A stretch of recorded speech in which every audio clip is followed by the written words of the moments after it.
All right, we're good to go. Um, Let's just switch over to presentation mode here real quick.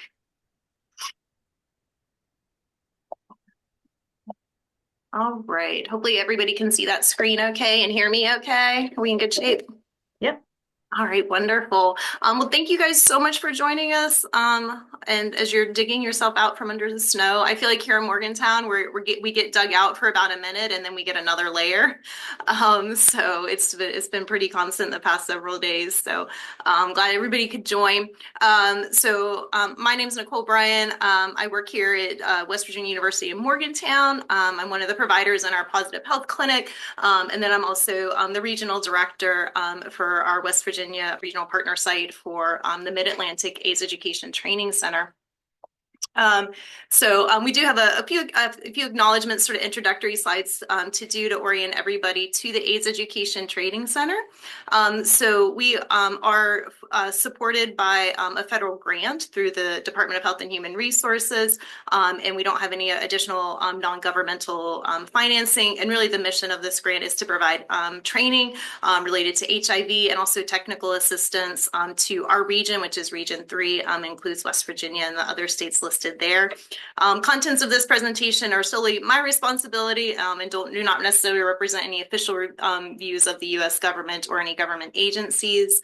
The funding, our grant resource number again is through the Health and Human Resources Association through the HIV/AIDS Bureau.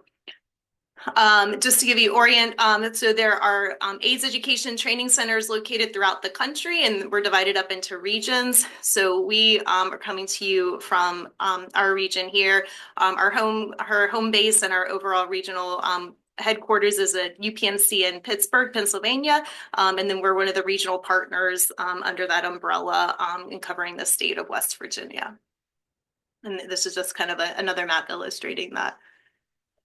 I just like to make sure I also give everybody additional resources and tools. So there is a National Coordinating Resource Center that has a lot of information about HIV and AIDS, PrEP, what we're going to talk about today, post-exposure prophylaxis. So there's tools for clinicians. There's also some clinical tools that are available to download on your phone.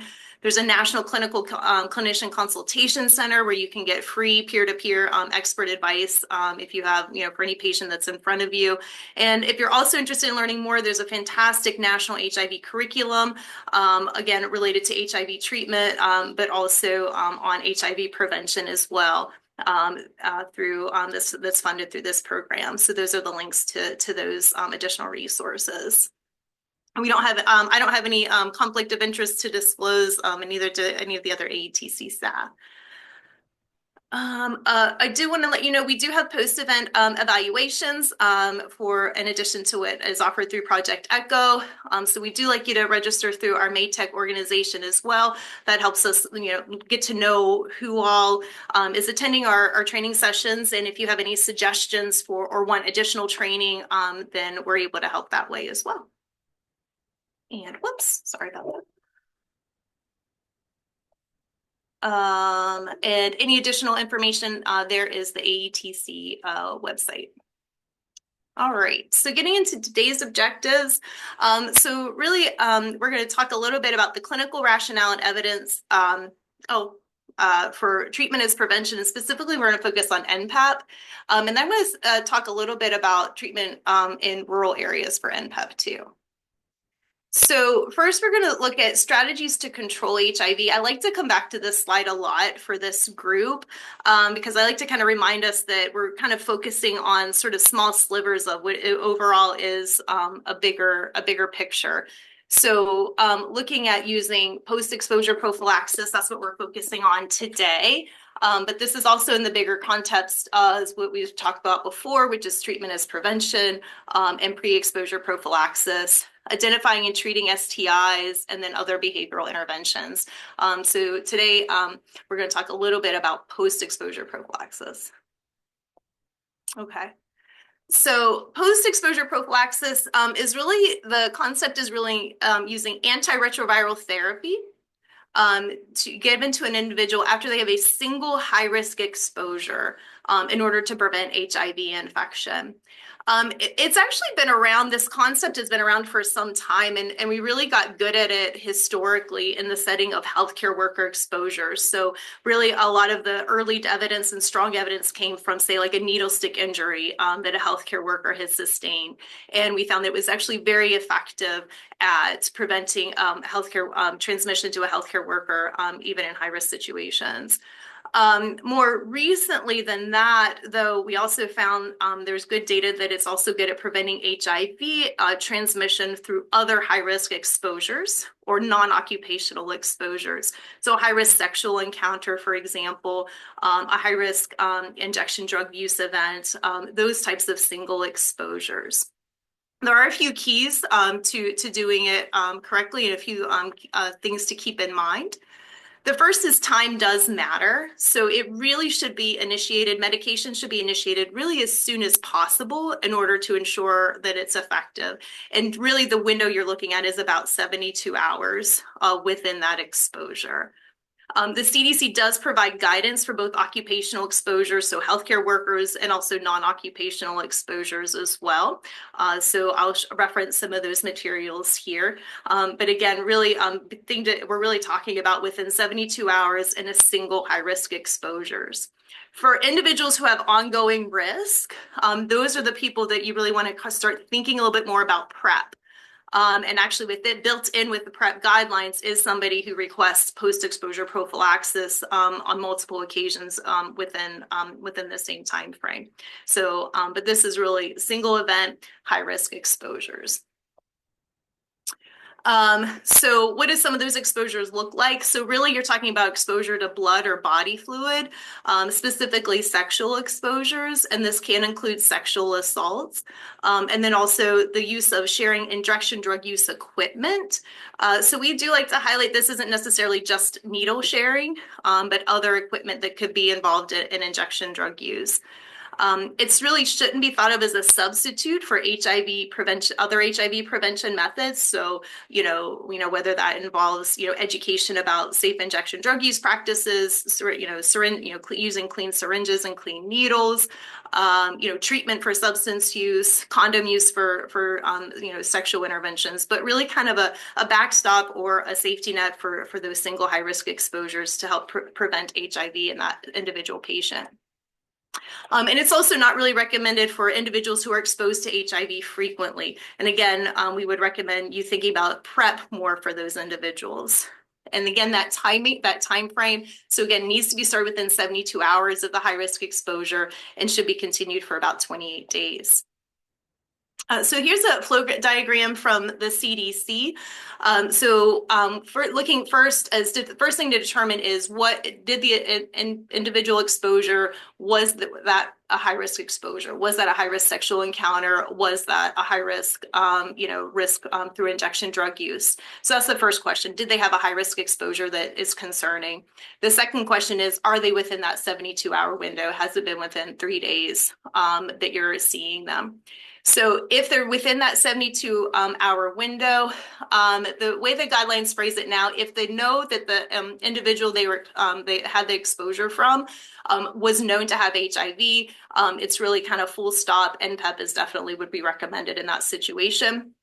But on a lot of instances, particularly, maybe like a sexual assault situation, or they might not know the person they were exposed to very well. They don't know the status of the individual they were exposed to. And then the way that the guidelines are phrasing that is it's sort of a case-by-case determination. For the most part, most providers do, if they are within that 72-hour window, there's not a way to ascertain if the person was exposed to somebody with HIV or not. And that's definitely going to be a little bit more challenging in the non-occupational treatment setting compared to occupational exposures. Most providers do often try to at least offer it.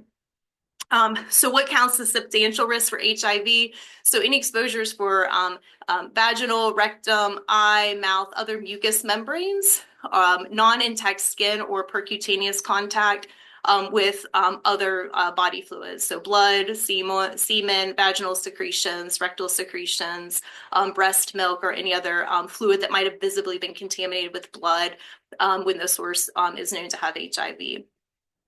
If you determine that the risk was really pretty negligible, so negligible would be exposure with things like urine, maybe nasal secretions, saliva, that's a question we get, sweat, tears that didn't have any blood contamination, those would probably be considered negligible risk.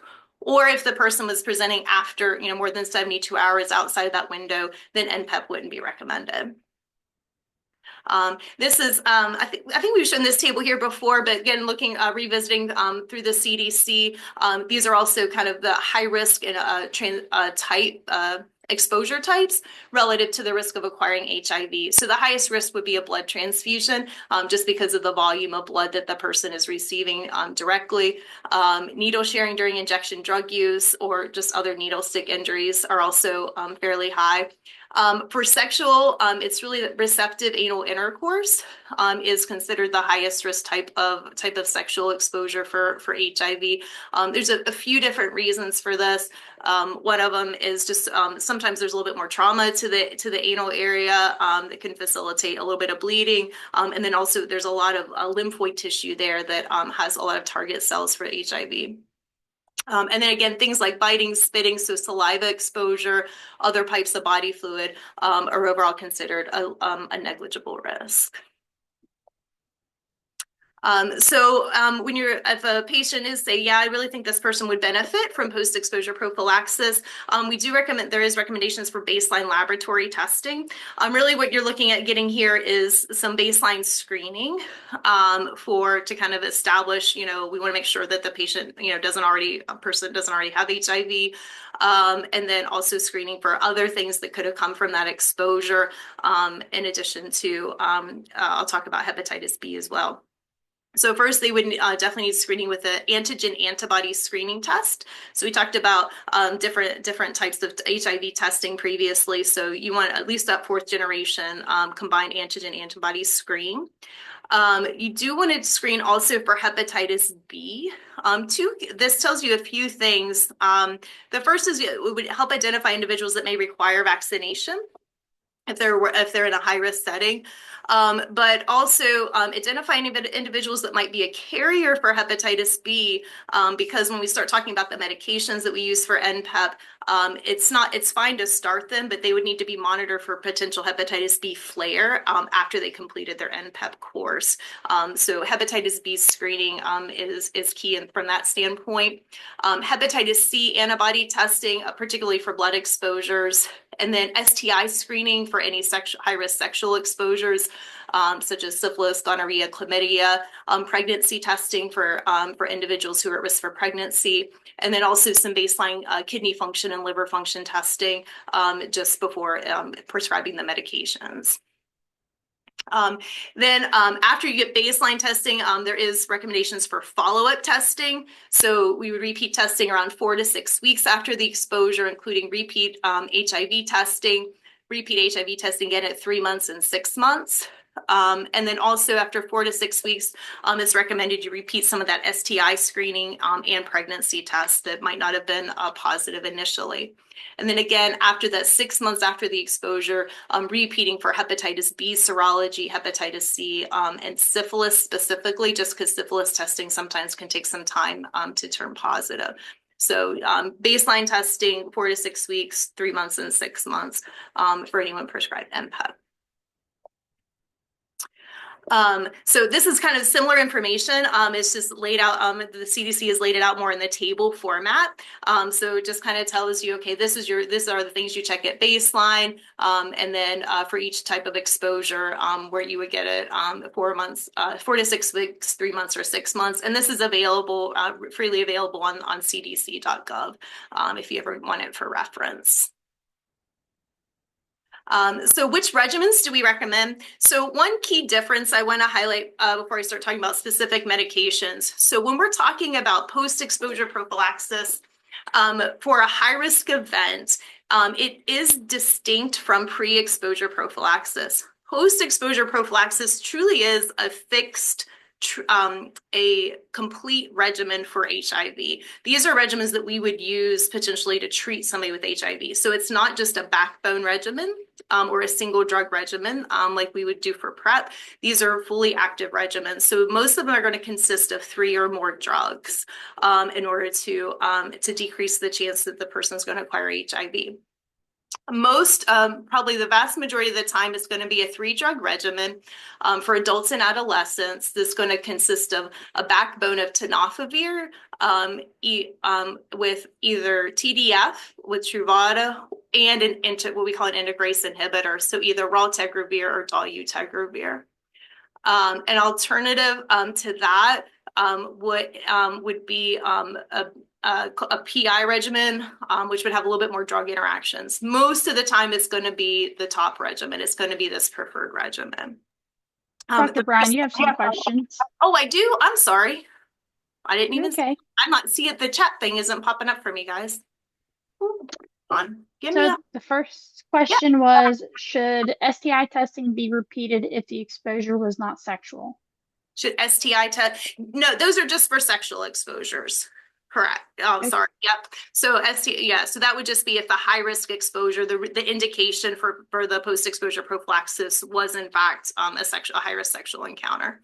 Unless though I will say, kind of in real world scenarios, a lot of times if the exposure was maybe an injection drug use related exposure, it's always worthwhile getting a really good sexual history on those individuals as well, because sometimes, when people are intoxicated with different substances, they have their inhibitions are lowered, and there might be some sexual contacts in there as well, even if that's not the specific exposure that you're initiating the nPEP for. So sometimes they can go together, but if there has been no sexual exposure, you're just doing nPEP for injection drug use, then and no indications for otherwise for STI testing, you don't have to do that on follow-up.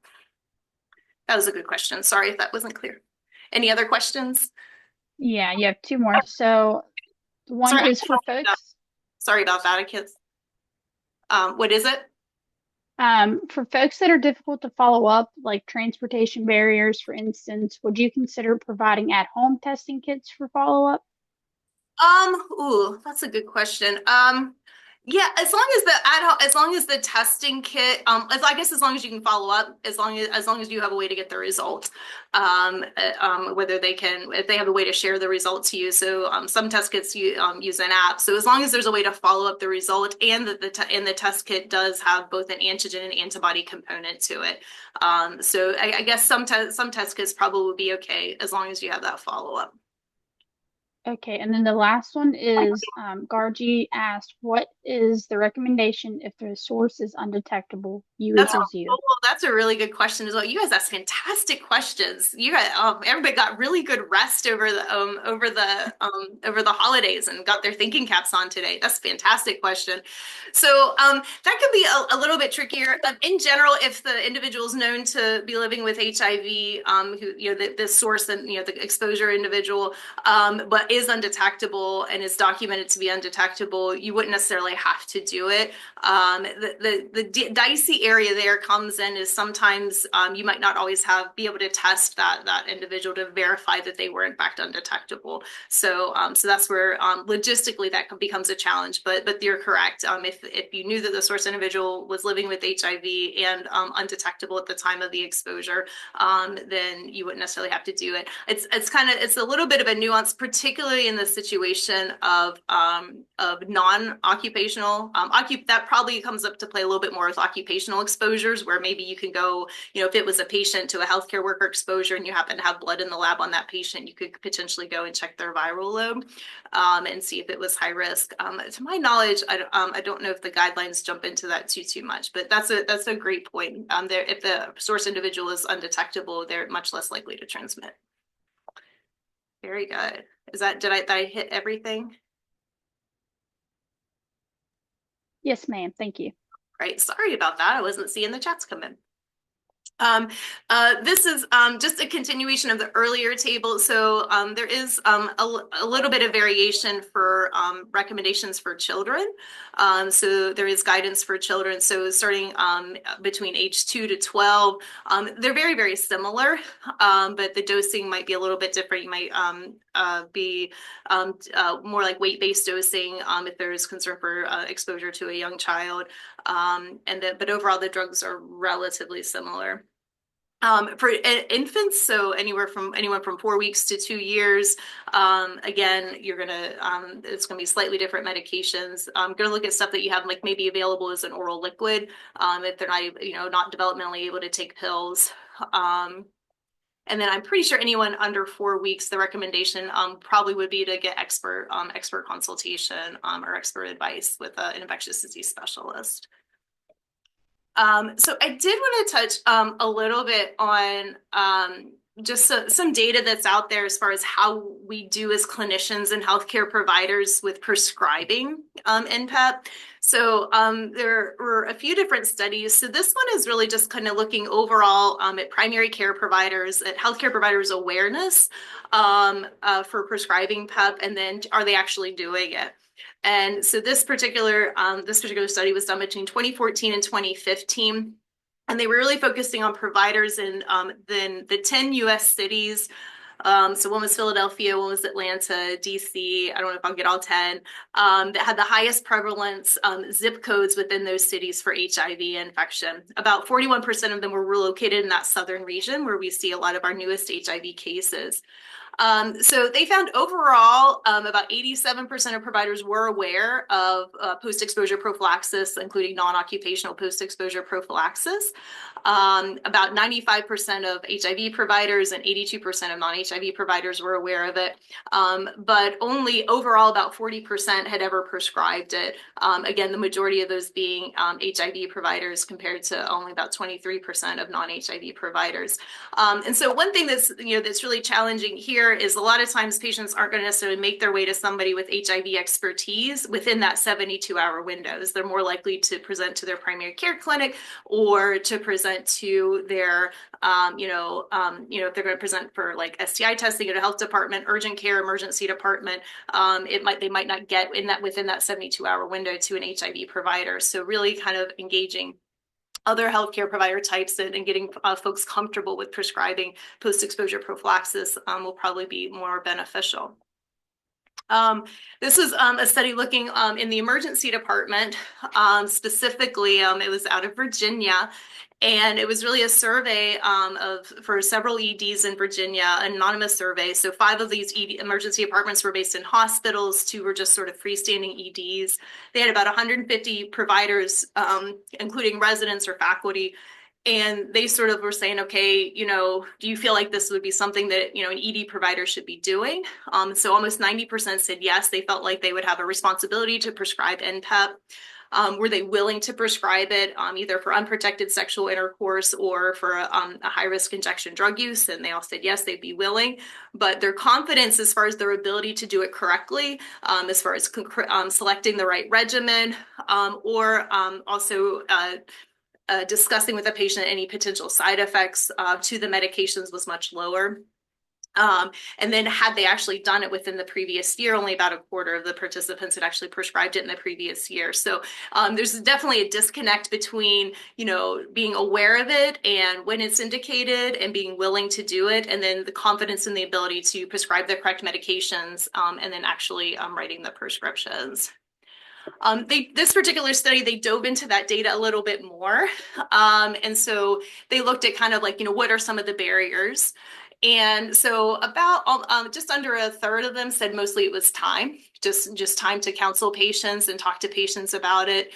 About a quarter of them were concerned that the patient wouldn't have follow-up. So who's going to follow up and, kind of do those follow-up testing that, that I described, who's going to, repeat their testing at 4 to 6 weeks and 3 months and 6 months. So how are they going to have them followed up?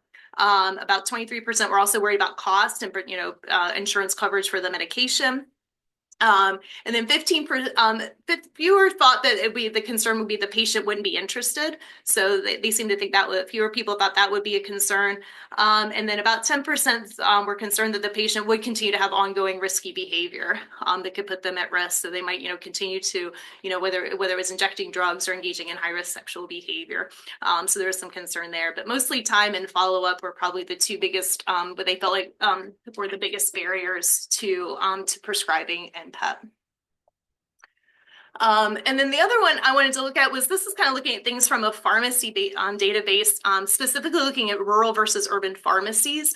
And this study took place in Georgia and Pennsylvania, and I thought it was really interesting. So it was a simulated patient caller. So they had their study personnel basically call like they were a patient. They would call it at different pharmacies to see if they could get nPEP that day. So they would call and say, I went to my provider. I have a prescription for this medication. Can I come to your pharmacy today and get it? Oh, there's a chat. Oh, there's a thought for folks who are difficult to, let's see. Oh, we struggle with this for occupational exposures. Yeah, that's a good point. This isn't necessarily just non-occupational as well, even occupational exposures. So getting access to the medication. So they just use pharmacies from the state maintained licensed retail list. They focused on retail pharmacies. They had about 1,300 pharmacies that they contacted in rural areas and about 4,000 pharmacies in urban areas. And then kind of looked at, did they actually, have PEP, post-exposure prophylaxis on hand? So could somebody go within 72 hours, get their prescription and go get it picked up at their pharmacy? And so I thought it was kind of an interesting study and an interesting approach to it. And really what they found is most people in rural areas might have potentially predicted is rural areas were less likely to actually have it available on hand at that time. Most of them could get it within 24 hours. But again, when you're dealing with such a tight window to start taking the medication, that could really be a challenge. So the more rural the area was, those rural zip codes were less likely to have same-day access to post-exposure prophylaxis compared to the urban areas. So a few conclusions. So nPEP is a safe and effective strategy to help prevent the spread of HIV infection following those single high-risk exposure events. Really needs to be prescribed within and started within 72 hours and continued for about 28 days. Individuals who are candidates should have baseline and follow-up laboratory testing performed. And those regimens really should consist of fully active HIV treatment regimens. So going to be typically at least 3 drugs. And then we really do have room to improve both provider education and pharmacy access to those medications, particularly in our rural areas. And then again, if any individuals who are coming in for repeated courses of nPEP, really somebody you might want to think about looking at for PrEP. And I think that's all I had. Just our contact information. Myself and Alyssa Bush, who is our regional coordinator for the AIDS Education Training Center partner here in West Virginia. And that's all I had. If anybody had any other questions or comments, hopefully Kaylee's. I think Kaylee had a case for us today, so hopefully she's been able to join while I was chatting. And yeah, interested if anybody else has any other experiences that they want to share with prescribing nPEP or challenges that they faced